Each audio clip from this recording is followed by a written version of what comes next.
बुद्धहीन तनु जान के सुमिरऊं पवन कुमार बल बुद्धि विद्या देहु हरऊ कलेश विकार। समय का ध्यान रखते हुए सभी थोड़ी त्वरित गति से श्री हनुमान चालीसा का पाठ करेंगे।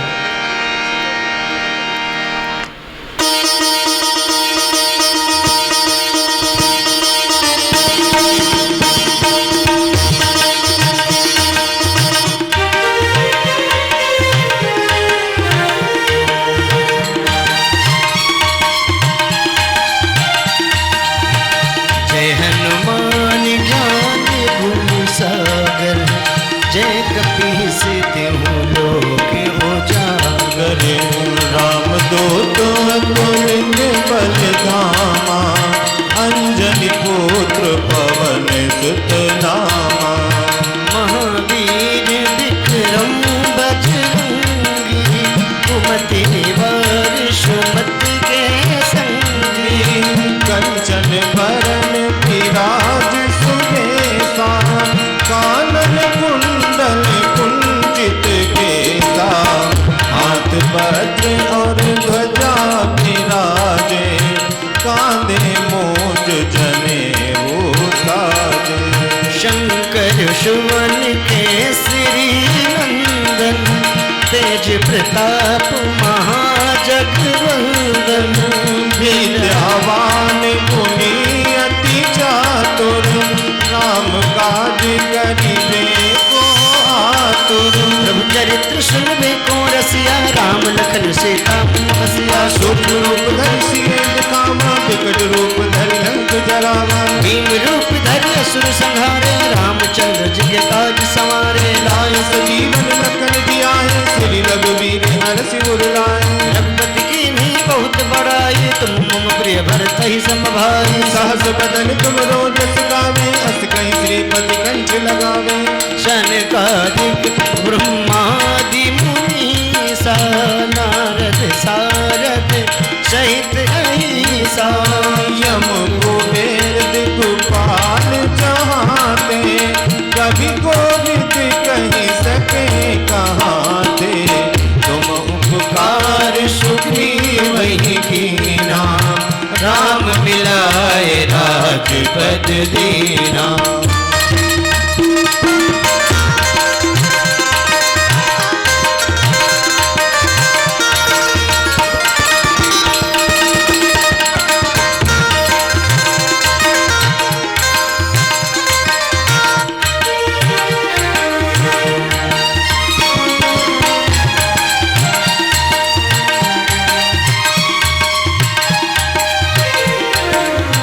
तुम्हारो मंत्र विभीषण माना लंकेश्वर भय सब जुग जाना। जुग सहस्त्र जो जन परिवानो लील्यों ताहि मधुर फल जानो। प्रभु मुद्रिका मैल मुख माही जल दिलागी गयो अचरज नाही। दुर्गम काज जगत के जेते सुगम अनुग्रह तुम रे थे। राम द्वारे तुम रखवारे होत न आज्ञा बिनु पैसारे। सब सुख लहे तुम्हारी सरना तुम रक्षक काहू को डरना। आपन तेज समारो आपे तीनों लोग हांकते कापे। भूत पिशाच निकट नहीं आवे महावीर जब नाम सुनावे। नासै रोग हरे सब पीरा जपत निरंतर हनुमत वीरा। संकट दे हनुमान छुड़ावे मन क्रम वचन ध्यान जो लावे। सब पर राम तपस्वी राजा तिनके काज सकल तुम साजा। और मनोरथ जो कोई लावे सोई अमित जीवन फल पावे। चारों जुग परताप तुम्हारा है प्रसिद्ध जगत उजियारे। साधु संत के तुम रखवारे असुर निकंदन राम दुआरे। अष्ट सिद्धि नवनिधि के दाता असवर दीन जानकी माता। राम रसायन तुमरे पासा सदा रहो रघुपति के दासा। तुम्हारे भजन राम जी को पावे जन्म जन्म के दुख बिसरावे। अंत काल रघुबरपुर जाई जहाँ जन्म हरि भक्त कहाई। और देवता चित न धरई और देवता चित न धरई। हनुमत से सर्व सुख करई, संकट कटे मिटे सब पीरा, जो सुमिरे हनुमत बलबीरा। जय जय जय हनुमान गोसाई, कृपा करो गुरुदेव की नाई। जो सतबार पाठ कर कोई, छूट ही बंदे महासुख होई। जो यह पढ़े हनुमान चालीसा, होई सिद्धि साखी गौरी सा। तुलसीदास सदा हरि चेरा, की जय नाथ हृदय महाडेरा, की जय नाथ हृदय महाडेरा, की जय नाथ हृदय महाडेरा, की जय नाथ हृदय महाडेरा। पवन तन संकट हरण, मंगल मूर्ति रूप, राम लखन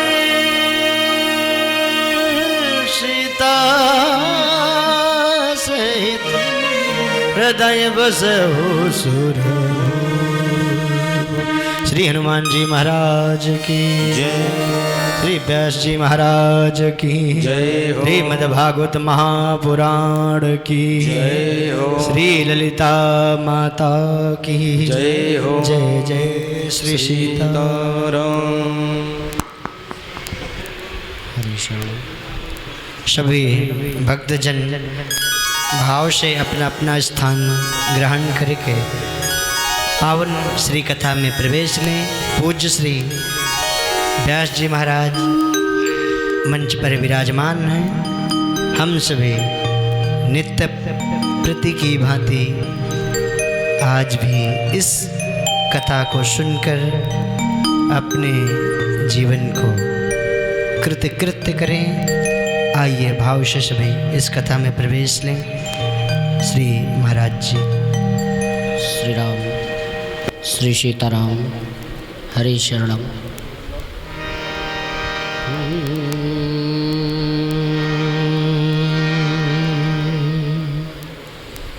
हरि ओम परमात्मने नमः।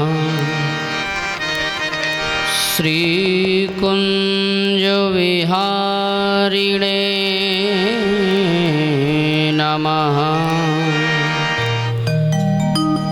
स्वस्ति श्री गणेशाय नमः।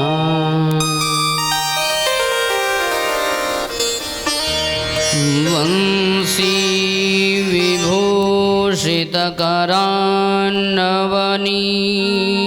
विभूषितकरान्नवनीरदाभा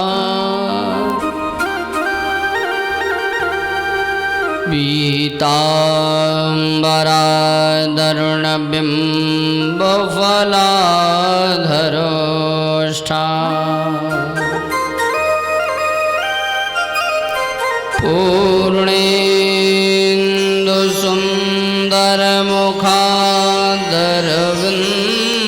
पूर्णेन्दुसुन्दरमुखादरविन्दनेत्रा कृष्णात् परं किमपि तत्त्वमहं न जाने।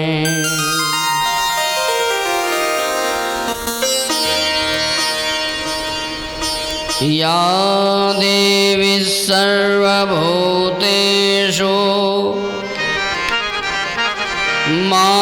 मातृरूपेण संस्थिता नमस्तस्यै नमस्तस्यै नमस्तस्यै नमो नमः।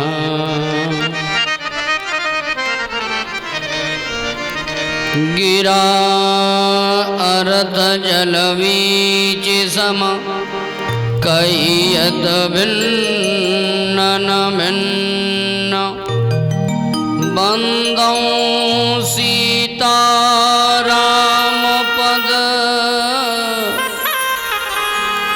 जिनहि परम प्रिय खिन्न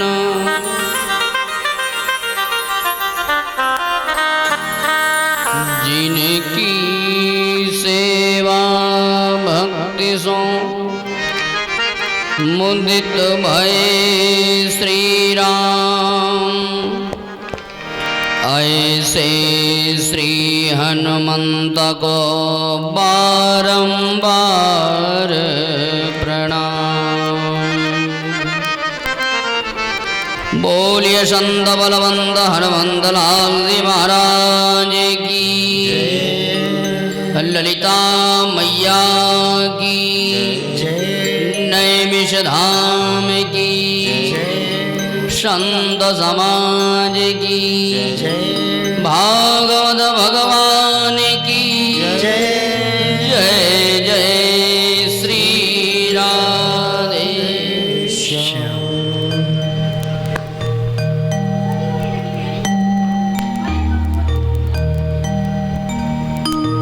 तड़ित विरिंदित पीताम्बरधारी भक्तवांछा कल्पतरु अकारण करुणा वरुणालय करतुम अकर्तुम अन्यथा करतुम सर्वसमर्थ मेरे आराध्य श्री गोविंद की वांगमयी प्रतिमूर्ति श्रीमद्भागवत भगवान को मनसा वाचा कर्मणा नमन करते हुए इस सप्ताह परायण ज्ञान यज्ञ महामहोत्सव के तृतीय दिवस की पावन दिव्य अमृतमयी कथा में प्रवेश करें। यह प्रवाह अनवरत 3 दिन से यहाँ पर प्रवाहित हो रहा है। जो इस प्रवाह में अवगाहन कर ले वो परम सौभाग्यशाली। एक बात मैं कहना चाहता हूँ, कथा कराना भाग्य का विषय है, लेकिन कथा सुनना सौभाग्य का विषय है। कुछ लोग कथा कराते तो हैं लेकिन कथा बेचारे नहीं सुन पाते क्योंकि मन नहीं लगता। और जब कथा में मन लगने लगे, देखिए कथा कहने में भी मन लगे और कथा सुनने में भी मन लगे तो समझो कथा का आनंद ही अलग है, वह कथा का प्रभाव है। तो ये नैमिष जो तीर्थ है, इस तपोभूमि में मैं अपना अभी तक का अनुभव कह रहा हूँ, कथा कहने में मन लग रहा है। ये दूसरी कथा है नैमिष तीर्थ में। तो आइए अपने मन को प्रभु के श्री चरणों में लगाते हुए चलें। और जैसे कि व्यासपीठ की परंपरा है, सर्वप्रथम भगवान नाम संकीर्तन, तत्पश्चात कथा की ओर चलेंगे। एक बार सभी लोग प्रेम से जय घोष करें। बोलिए गोविंद भगवान की जय हो। और सभी लोग मेरे साथ गुनगुनाएंगे। वल्लभ श्रीनाथ भजो राधे गोविंदा, वल्लभ श्रीनाथ भजो राधे गोविंदा। सभी लोग मीठी मीठी तालियों की सेवा करते हुए और मस्ती से झूमते हुए यह मान के चलें कि हम घर में नहीं बैठे बल्कि प्रभु की छत्र छाया में विराजमान हैं।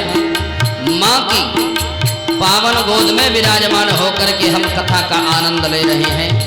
श्री राधे। वल्लभ श्रीनाथ भजो राधे गोविंदा, वल्लभ श्रीनाथ भजो राधे गोविंदा, राधे गोविंद भजो राधे गोविंद, राधे गोविंद भजो राधे गोविंदा, माखन मुकुंद भजो माखन मुकुंद, माखन मुकुंद भजो माखन मुकुंद, ब्रज जन को चंदा भजो ब्रज जन को चंदा, ब्रज जन को चंदा भजो ब्रज जन को चंदा, वल्लभ श्रीनाथ भजो राधे गोविंदा,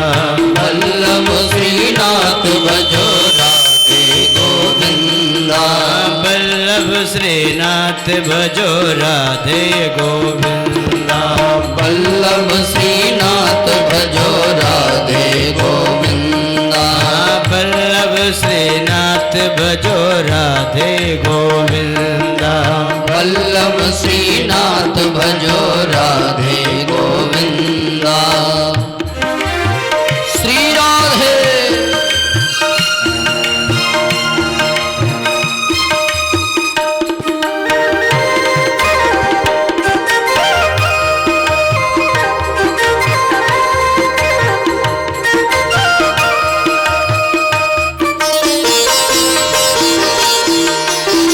बोलिए गोविंद भगवान की।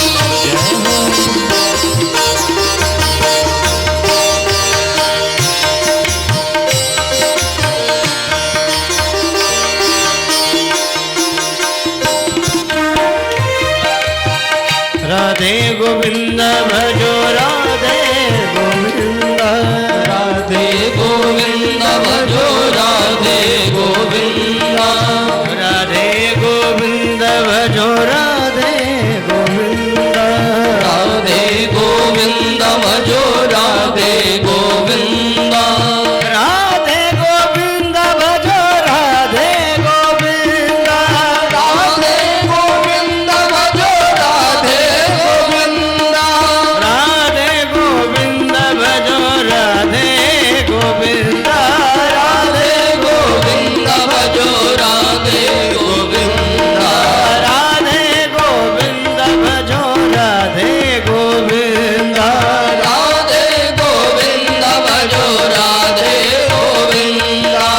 वल्लभ श्रीनाथ भजो राधे गोविंद। वल्लभ श्रीनाथ भजो राधे गोविंद। वल्लभ श्रीनाथ भजो राधे गोविंद। वल्लभ श्रीनाथ भजो राधे गोविंद। श्री राधे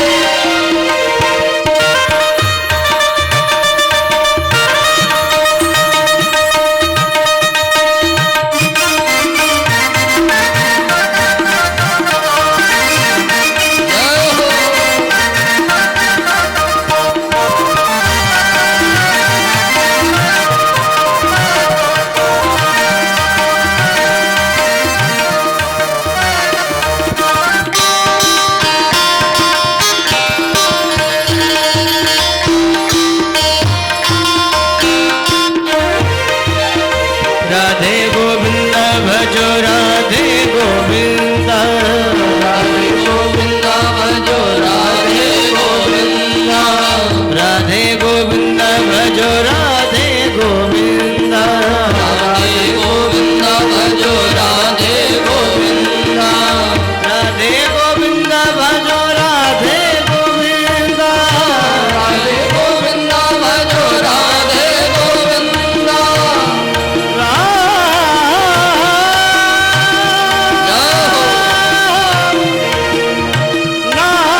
श्रीनाथ भजो राधे गोविंदा वल्लभ श्रीनाथ भजो राधे गोविंदा वल्लभ श्रीनाथ भजो राधे गोविंदा वल्लभ श्रीनाथ भजो राधे गोविंदा वल्लभ श्रीनाथ भजो राधे गोविंदा वल्लभ श्रीनाथ भजो राधे गोविंदा वल्लभ श्रीनाथ भजो राधे गोविंदा वल्लभ श्रीनाथ भजो राधे गोविंदा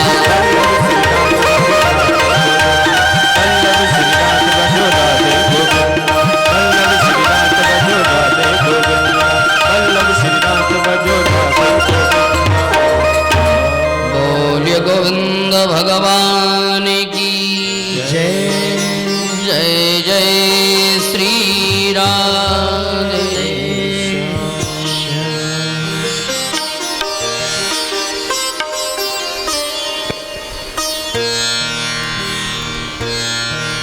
नारायणं नमस्कृत्य नरं चैव नरोत्तमं देवीं सरस्वतीं व्यासं ततो जयमुदीरये। परम पूज्य परमादरणीय परमहंस शिरोमणि परिव्राजकाचार्य श्री सुखदेव जी महाराज के श्री चरणों में नमन करते हुए आइए हम सभी जन भगवती भागीरथी जो ये ज्ञान गंगा प्रवाहित हो रही है इसमें प्रवेश करें, कल की कथा से जुड़ें। कल इस व्यासपीठ के माध्यम से आप लोगों को श्रवण कराया गया कि श्री सुखदेव जी महाराज का आगमन हुआ सुखताल क्षेत्र में गंगा के लहरियादार बालुका में तट पर, और माँ भगवती भागीरथी उत्ताल तरंगे लेकर के बह रही हैं, और उस तट पर श्री सुखदेव जी महाराज राजा परीक्षित को कथा सुनाना प्रारंभ करते हैं। और सबसे पहले एक बात कहते हैं, जितासनो जितश्वासो जित संगो जितेन्द्रियः। राजन, कथा सुनने से पहले 4 चीजें अपने जीवन में अपनाना चाहिए। जिस प्रकार से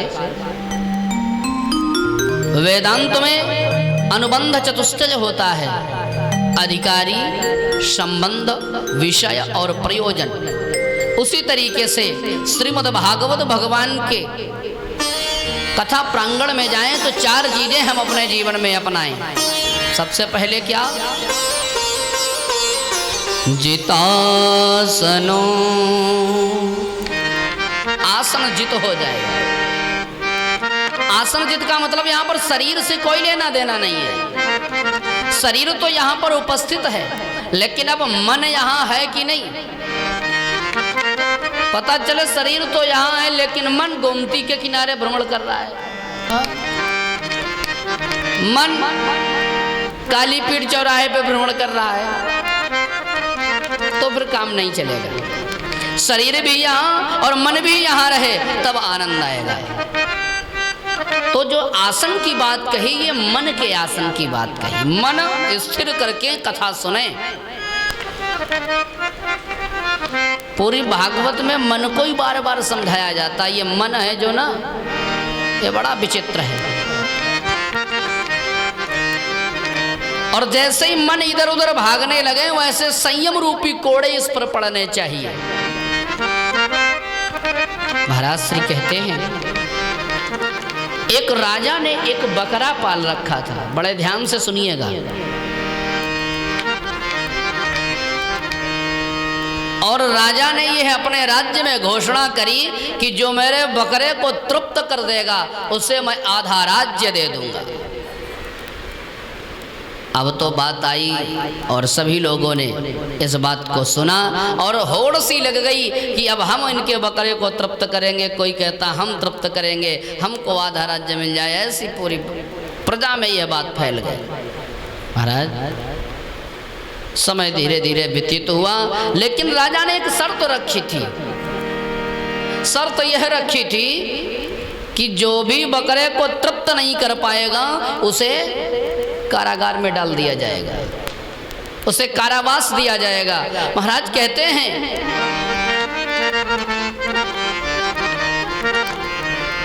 रोज लोग बकरे को ले जाते, उसे खूब खिलाते पिलाते, और जब बकरा खूब छक जाता तो शाम को जब राजा के पास पहुंचते, राजा से कहते महाराज हमने आपके बकरे को तृप्त कर दिया। राजा कहते ऐसे नहीं, पहले परीक्षण किया जाएगा, देखें ये अब कुछ खाएगा कि नहीं खाएगा। तो राजा जैसे ही बकरे के सामने कोमल कोमल घास डालते हैं वैसे ही बकरा घास खाने लगता है। जैसे ही वह घास खाने लगता है, राजा कहता देखो भाई तुमने इसे कैसे खिलाया, अगर इसने खाया होता तो यह दोबारा घास नहीं खाता, इसका मतलब तुमने इसे तृप्त नहीं कर पाया। तो बेचारा कारावास में डाल दिया जाता। यह प्रक्रिया चलती रही। एक दिन एक महात्मा जी उधर से निकले और महात्मा जी ने देखा कि ये तो सब बेचारे अकारज ही कारावास में डाले जाते, कोई कारण नहीं है। तो उन्होंने कहा महाराज हम आपके बकरे को तृप्त कर देंगे। महाराज ने कहा महाराज आपको शर्त तो पता है ना? बोले हमें भली भांति शर्त पता है, आप चिंता मत करिए, हम आपके बकरे को तृप्त करेंगे। महाराज लेकर के जाते और जहां पर सुंदर सुंदर घास उगी हुई है उस कोमल घास के बीच में बकरे को छोड़ देते हैं। और जैसे ही बकरा घास खाने के लिए मुंह बढ़ाता है, महात्मा जी मालूम क्या करते हैं? उसके मुंह पर 2 डंडे मारते हैं। और जैसे ही मुंह पर 2 डंडे मारे, बकरा डर गया। एक बार की वो डंडे की ओर देखता है, दूसरी बार वो घास की ओर देखता है। सुबह से शाम हो गई, अभी तक उसने घास नहीं खाई एक ग्रास भी। संत भगवान लेकर के पहुंचे बकरे को और राजा के सामने खड़े हुए, महाराज आपका बकरा बिल्कुल तृप्त है। महाराज ने कहा अच्छा बिल्कुल तृप्त है, तो हम इसे परीक्षण करें? तो जैसे ये कहा परीक्षण करें, तो कहा महाराज आप बिल्कुल परीक्षण करिए, आपका बकरा तृप्त है। संत कहते हैं महाराज ने जैसे ही घास डाली और जैसे ही घास डाली, रोज तो घास खाता था, लेकिन आज एक नज़र उसकी घास पर है और दूसरी नज़र डंडे पर। वो सोच रहा है कि घास खाई नहीं कि डंडा पड़ा नहीं, इसलिए वो इस डर से घास नहीं खा रहा है। तो यही स्थिति हमारे मन की भी है। बाबा तुलसी कहते हैं आवत देखहीं विषय बयारी, तुरत ही दे कपाट उघारे। जैसे ही इंद्रियों के विषय दिखाई देते हैं इंद्रियों को ना, तो यह इंद्रियों के दरवाजे पर उनके देवता बैठे हुए हैं, और जैसे विषय दिखाई दिए वैसे ही इंद्रियों के देवताओं ने दरवाजा खोल दिया और विषय हमारे मन और मस्तिष्क में प्रवेश कर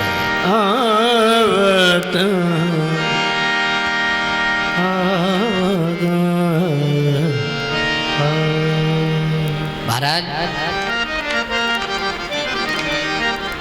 जैसे ही हमारा मन इधर उधर भागने लगे तो क्या करना है? जितासनो जित श्वासो जित संगो जितेंद्रिय। मन पर इतना नियंत्रण होना चाहिए, कहाँ जा सकता है, इसकी क्या हिम्मत है। और आपको बताएं, इस मन को एक डोर में बांधो, और डोर कौन सी है? समर्पण की डोर है, भक्ति की डोर है। और जब उस समर्पण की डोर से मन को बांधोगे, अब ये डोर कहाँ बंधी होनी चाहिए? ये डोर बंधेगी प्रभु के चरणों में, भगवान के चरणों में। ये डोर जब बंध जाएगी तो ये मन इधर उधर नहीं भागेगा। श्री सुखदेव जी महाराज राजा परीक्षित से कहते हैं, जिस प्रकार से वेदांत में अधिकारी, संबंध, विषय और प्रयोजन होता है, उसी तरीके से यहाँ पर 4 चीजें जीवन में अपनाओ। जितासनो जित श्वासो जित संगो जितेंद्रिय। श्वास पर नियंत्रण होना चाहिए। श्वास पर नियंत्रण का तात्पर्य है सुबह से शाम तक यह मानव शरीर 21,600 श्वासें लेता है और प्रत्येक श्वास पर भगवान का नाम हो जाए, यही अच्छी बात है। श्वास श्वास पर कृष्ण भजी, वृथा श्वास जनि खोय, ना जाने या श्वास की आवनी होए न हो। न जाने या श्वास की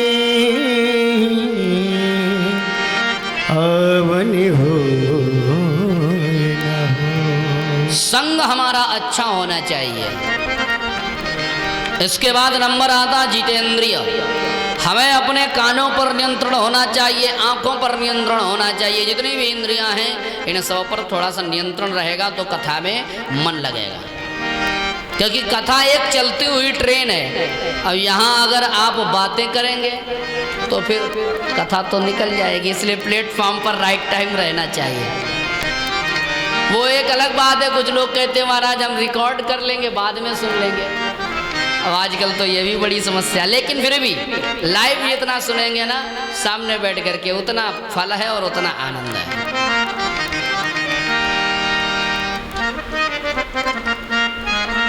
श्री सुखदेव जी महाराज ने राजा परीक्षित को चतुश्लोकी भागवत सुनाई और कहते हैं, अहमेवाशमेवाग्रे नान्यद्यत् सदसत्परम् पश्चादहं यदेतक्ष यो वशिष्येत सोऽस्म्यहम्। भगवान कहते हैं भाई सृष्टि के पूर्व जो भी था वो मैं हूँ, और इसके बाद में जो भी स्थूल सूक्ष्म कारण जो भी आप देख रहे हो ना, ये सब मैं हूँ, और अंत में जो शेष बचता है वो भी मैं हूँ। इसलिए कोई यह ना समझे कि हम यह कार्य करते हैं कोई दूसरा नहीं कर सकता। अर्जुन जब युद्ध करने के लिए पीछे हटने लगे तो भगवान ने अर्जुन से कहा, अर्जुन ये जितने पांडव ये कौरव है ना, ये सब मरे पड़े, तुमको केवल धनुष उठाना है और अपना काम करना है। निमित्त मात्रम भव सव्यसाचिन, तुम केवल निमित्त बन जाओ, बाकी काम तो मैं करूंगा। और जो यह मानता है कि काम प्रभु कर रहे हैं, उनका काम बड़ी सरलता से संपन्न होता है, और जो ये मानते हैं कि काम मैं कर रहा हूँ, उन्हीं के कार्यों में बड़ी कठिनाई आती है, बड़े झंझावात आते हैं। झंझावात जानते किसे बोलते हैं? झंझावात जब पानी भी बरसे और हवा भी बड़ी तेजी से चले तो उसे कहते हैं झंझावात। कुछ समझ में नहीं आता झंझावात में, तो जो ये समझते हैं कि मैं कर रहा हूँ, उनके कार्यों में झंझावात बहुत अधिक आते हैं, और जो प्रभु को समर्पित होकर के कार्य करते हैं उनके समस्त कार्य निर्विघ्न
पुत्र हैं, आकुति, देवहूति और प्रसूति।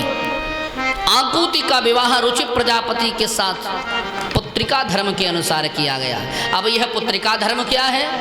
पुत्रिका धर्म का तात्पर्य है कन्या की प्रथम संतान वह पिता को दी जाएगी, पिता की मानी जाएगी। तो इस धर्म के अनुसार आकुति के यहाँ यज्ञ पुरुष भगवान का प्राकट्य हुआ। बोलिए यज्ञ पुरुष भगवान की। प्रसूति का विवाह दक्ष के साथ हुआ, जिनकी कन्या सती जी हैं, और तत्पश्चात तीसरी बेटी उनकी शेष रह गई विवाह के लिए। तो महाराज कहते हैं कि मनोस्यन्दनमास्थाय, मनु महाराज अपनी कन्या को रथ में बैठाल करके और पत्नी को भी साथ में लेकर के कन्या के लिए श्रेष्ठ वर ढूंढने के लिए जा रहे हैं। और इधर एक ऋषि है जिनका नाम है करदम। करदम माने जिसने अपनी इंद्रियों का दमन कर लिया हो, वो है करदम। और देवहूति माने जिसने भगवान को अपने घर में बुला लिया हो। देवम आहूयतीति देवहूति। हम ये चाहते तो हैं कि हमारा बेटा कपिल बन जाए, लेकिन जरा चिंतन करिए, कभी करदम और देवहूति की तरीके से आचरण किया? महाराज लिखते हैं आज अपनी कन्या देवहूति को रथ में बिठा करके करदम ऋषि के आश्रम में पहुंचे, और करदम ऋषि से देवहूति का विवाह हो गया। और एक विशेष बात, करदम जी का जब ब्याह हुआ उसके बाद में ही वो समाधि में चले गए। कई वर्षों की तपस्या के बाद जब उनकी समाधि खुली तो देखते हैं कि ये कोई स्त्री हमारे आश्रम में है। पूछा कि देवी आप कौन? देवहूति को गुस्सा नहीं आया, ये है समर्पण, यह है समर्पण। देवहूति ने ये नहीं कहा महाराज विवाह करने के लिए तो आप आगे आए थे, लेकिन भूल ही गए हमको। करदम जी को बताया महाराज हमारा आपका विवाह हुआ था, याद है ना आपको? करदम जी को याद आया, हाँ देवी विवाह हुआ था। करदम ऋषि ने अपनी तपस्या के बल पर एक रथ का निर्माण किया, और उस रथ में समस्त ऐश्वर्यों की, समस्त उपभोग की वस्तुएं विराजमान थी। और देवहूति के साथ महर्षि करदम उस रथ में, उस विमान में रहे हैं। और महाराज कहते हैं करदम ऋषि के मन में ये विचार था कि जब हमारे एक संतान हो जाएगी तब हम जंगल पुनः चले जाएंगे। भगवान की कृपा से कन्या का जन्म हुआ, धीरे धीरे 9 कन्याएं हो गईं। करदम ऋषि को याद आया मैंने तो संकल्प लिया था एक संतान होगी, यहाँ तो 9 हो गईं, अब जंगल जाना चाहिए। देवहूति जी ने चरण पकड़ लिए, प्रभु वंश की वृद्धि तो बेटे से होती है, अभी बेटा तो हुआ नहीं। तो इस बार स्वयं प्रभु जगदीश्वर कपिल भगवान के रूप में प्रकट हुए हैं। बाबा तुलसी लिखते हैं देवहूति पुनीता सुकुमारी, देवहूति पुनीता सुकुमारी, ते अति करदम के प्रिय नारी, ओ मुनि करदम के प्रिय नारी, मुनि करदम के प्रिय नारी। और उनके घर में 9 कन्याओं ने जन्म लिया, और 10वें पुत्र के रूप में भगवान श्री कपिल देव प्रकट हुए। बोलिए कपिल भगवान की जय। और करदम ऋषि ने लंगोटी उठाई और कमंडल, लंगोटी अपने कंधे पर डाली और कमंडल हाथ में लिया और चल दिए जंगल में। बोले अब तो जय जय सीताराम। महर्षि कपिल ने सांख्य शास्त्र की रचना करी है, जो सबसे पुराना दर्शन है। विश्व में 263 दर्शन है, भारत में 6 आस्तिक दर्शन, 6 नास्तिक दर्शन। उसमें जो यह सांख्य दर्शन है यह बड़ा महत्वपूर्ण है। कपिल भगवान जब थोड़े से बड़े हुए तो माता देवहूति ने उन्हें एक सिंहासन पर बिठाया, उनको माला पहनाई और माला पहनाने के बाद में तिलक लगा करके हाथ जोड़ करके प्रार्थना करी, बेटा हमने सुना है कि आप जगदीश्वर हो। कपिल भगवान ने कहा मैया कोई बात नहीं, आपने जो सुना बिल्कुल सही सुना। कब देवहूति कहती है काम करो, मुझे उपदेश दे दो, हमारा कल्याण हो जाए। कपिल भगवान ने यहाँ पर सांख्य दर्शन का विवेचन किया और सांख्य दर्शन के माध्यम से माता देवहूति को सद्य मुक्ति और क्रम मुक्ति के बारे में बताया और यह बताया कि माँ ये जो आपकी 9 बेटियां हैं ना, ये 9 बेटियां कोई साधारण कन्याएं नहीं अपितु नवधा भक्ति हैं। अब ये नवधा भक्ति का जो प्रसंग है ये बड़ा अद्भुत है। प्रभु श्री राम ने शबरी को, बड़ी सीधी सादी सरल है शबरी, शबरी को नवधा भक्ति का उपदेश दे दिया। ध्यान से सुनिएगा, कोई बात फिसल न जाए। बात अगर फिसल जाएगी तो फिर पता नहीं दोबारा आए ना आए, इसलिए बड़े ध्यान से सुनिए। जब शबरी मैया को भगवान श्री राम नवधा भक्ति का उपदेश दे चुके, शबरी ने पूछा प्रभु ये बताओ ये 9 की 9 भक्ति करनी है क्या? क्या इनमें कोई 1-2 छोड़ भी सकते हैं? भगवान ने मुस्कुराते हुए कहा शबरी नव महु जिन के एक होई,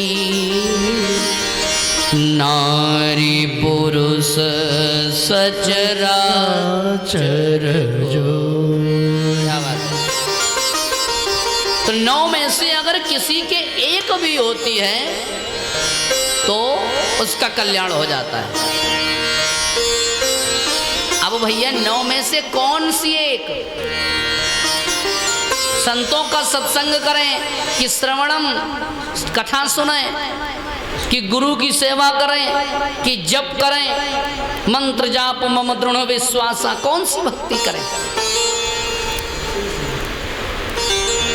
आप लोगों से अगर प्रश्न किया जाए कि भाई नवधा भक्ति में से कौन सी भक्ति आप करेंगे, उत्तर नहीं देना है, लेकिन फिर भी एक प्रश्न है ये। नवधा भक्ति में से भाई राम जी ने कह दिया 9 जिनके एक होई। आप लोग सोचेंगे महाराज 9 में से कौन सी भक्ति करें, मंत्र जप करें कि भगवान के मंदिर की सेवा करें कि कथा सुने?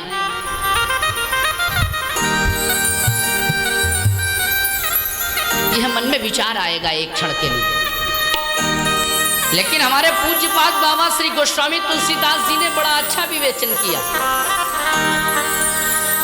एक माने अंग्रेजी में एक को क्या कहते हैं? 1,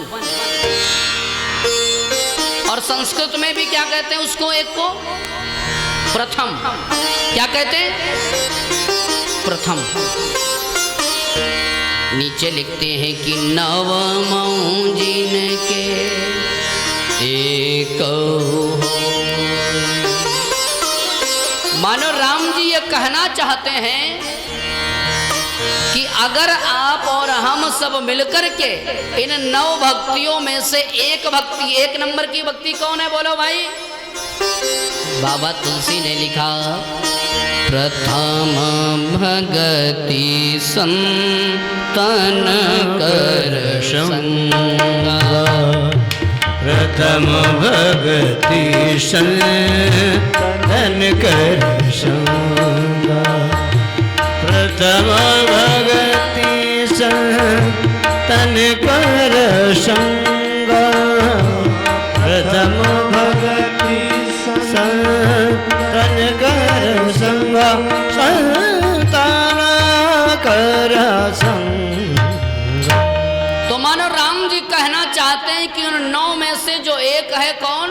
प्रथम भक्ति, पहली भक्ति अर्थात संतों का संग अगर कर लेंगे तो सब भक्ति की जरूरत नहीं पड़ेगी, वो अपने आप आ जाएंगे।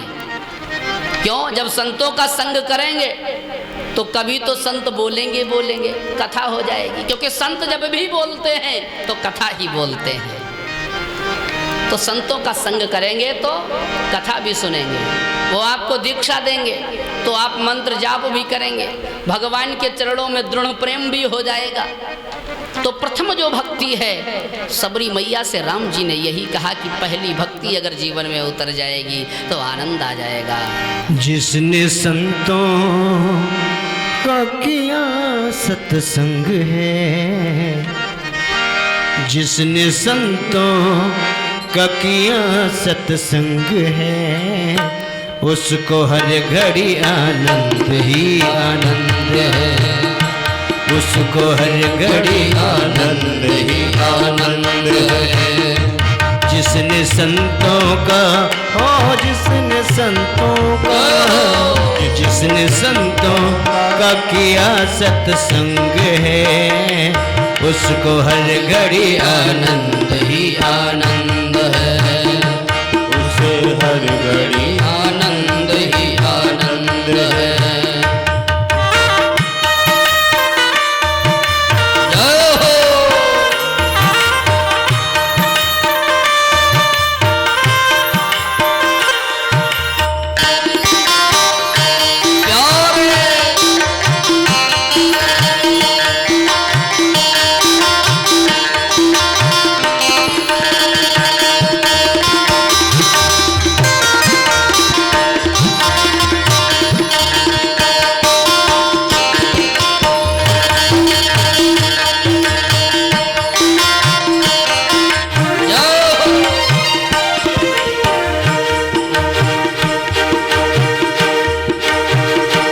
संत मुनियों की वाणी को मानो, तत्व क्या है जगत का ये जानो। संत मुनियों की वाणी को मानो, जगत का ये जानो। संत मुनियों की वाणी को मानो, तत्व क्या है जगत का ये जानो। संत मुनियों की वाणी को मानो, तत्व क्या है जगत का ये जानो। तत्व क्या है जगत का ये जानो। रोम रोम में रोम रोम में, रोम रोम में बसे गोविंद हैं, उसको हर घड़ी आनंद ही आनंद है। रोम रोम में बसे गोविंद हैं, उसको हर घड़ी आनंद ही आनंद है। जय हो। रोम में बसे गोविंद है, उसे हर घड़ी आनंद ही आनंद है।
जिसके कट जाए, ओ जिसके कट जाए, जिसके कट जाए 84 फंदे हैं, उसको हर घड़ी आनंद ही आनंद है, उसको हर घड़ी आनंद ही आनंद है।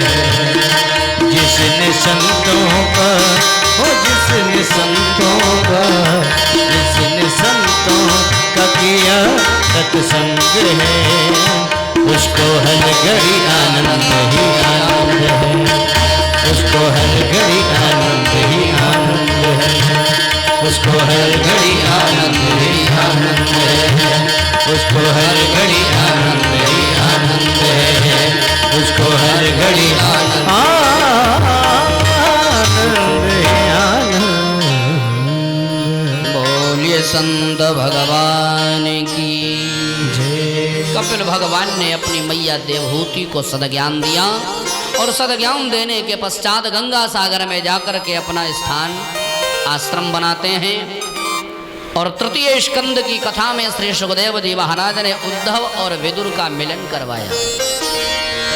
विदुर उद्धव जब आपस में मिलते हैं तो दोनों का शरीर रोमांचित हो जाता है, और जब शरीर रोमांचित होता है महाराज एक दूसरे के आंखों से आंसुओं को बहते देखते हैं तो उद्धव जी विदुर से कहते हैं विदुर तुम सौभाग्यशाली हो, और विदुर उद्धव से कहते हैं तुम सौभाग्यशाली हो। विदुर ने कहा मैं क्यों सौभाग्यशाली? कहा महाराज जब भगवान कृष्ण अपने धाम को जा रहे थे, द्वारिकाधीश जाते समय तुमको पूछ रहे थे और मैं तो भगवान के पास था। तो विदुर जी ने कहा नहीं तुम सौभाग्यशाली। बोले नहीं नहीं, जिसको भगवान याद करें वह सौभाग्यशाली है। अब जरा सोचिए, विदुर से ज्यादा कोई सौभाग्यशाली हो सकता है? भगवान जिसकी याद करते हैं, भगवान जिसकी याद में रोते हैं, वह सौभाग्यशाली होता है। ब्रज की गोपिकाओं की याद में भगवान मथुरा में रोए हैं। इसीलिए तो परिव्राजकाचार्य परमहंस श्री सुखदेव जी महाराज गोपिकाओं के चरणों के रज की वंदना करते हैं। व्यास जी ने लिखा है वंदे नंद ब्रज स्त्रीणाम पादरेणुमभीक्षणसा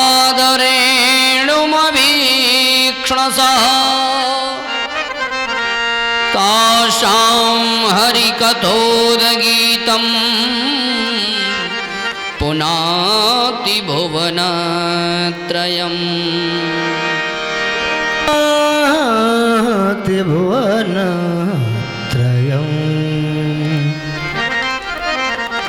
और गोपिकाओं की जो चरण रज है ना ब्रज में, उन गोपिकाओं ने अपनी चरण रज का मालूम क्या किया? महाराज कहते हैं या ब्रज रज की परस सो मुक्ति मिलत है चार,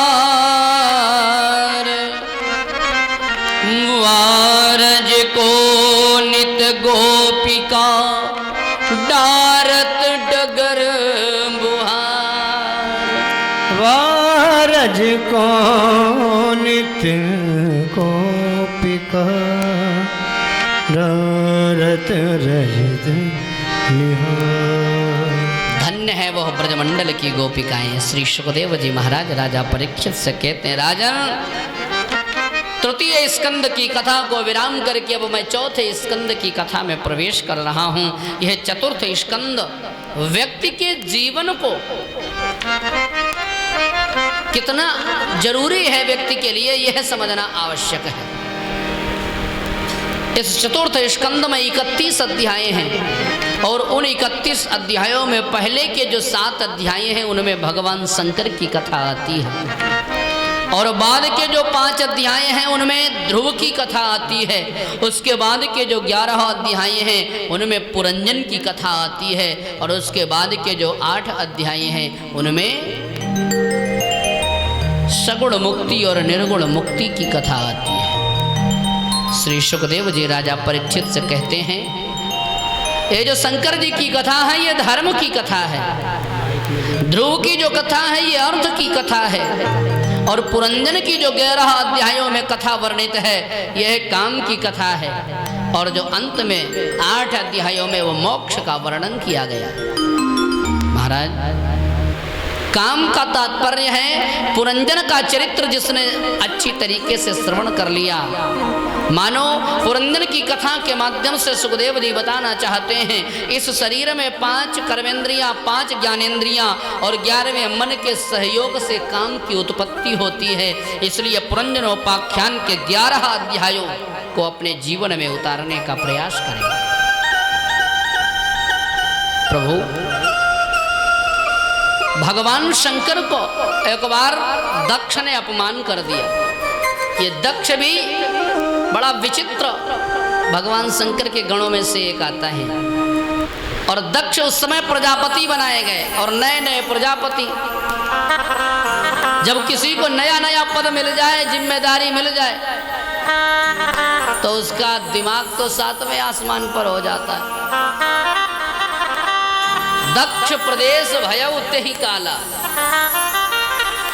महाराज दक्ष को लगा कि हम ही हैं, बाकी सब बेकार। दक्ष ने तत्काल एक सभा बुलाई, और उस सभा में जितने भी देवी देवता, ऋषि मुनि, गंधर्व, किन्नर, यक्ष सबको आमंत्रित किया। सब पहुंचे, और जैसे ही सब पहुंचे बाद में दक्ष भी पहुंचे, और दक्ष जैसे ही पहुंचे हैं सब लोग तो खड़े हो गए, लेकिन ब्रह्मा जी, भगवान शंकर और भगवान विष्णु जी नहीं खड़े हुए। दक्ष बड़ा क्रोधी स्वभाव का, उसने ब्रह्मा जी की ओर देखा और कहा महाराज आप क्यों नहीं खड़े हुए? ब्रह्मा जी ने कहा बेटा तुम्हें पता है कि मैं तुम्हारा पिता हूं। अच्छा अच्छा ठीक है कोई बात नहीं, आप हमारे पिताजी हो, आप खड़े नहीं हुए, कोई बात नहीं। विष्णु जी की ओर देखा, महाराज आप क्यों नहीं खड़े हुए? बोले मैं तुम्हारे पिता का भी पिता हूँ, रिश्ते में तेरा बाबा हूँ, इसलिए नहीं खड़ा हुआ, नहीं तो तुझे दोष लग जाता है। अब पूरा क्रोध उसने शंकर जी पर उतार दिया। शंकर जी की ओर देखा, अच्छा तुम भी नहीं खड़े हुए, तुम तो हमारे दामाद हो, और दामाद बेटे के समान होता है। हमने अपनी सबसे छोटी बिटिया सती का ब्याह तुम्हारे साथ किया है, तुम क्यों नहीं खड़े हुए? अब शंकर जी बेचारे चुप बैठे, क्या बताएं। शंकर जी मानो कहना चाहते बेटा हम तुम्हारे पिता के भी पिता हैं, आदि शंकर हैं, अनादि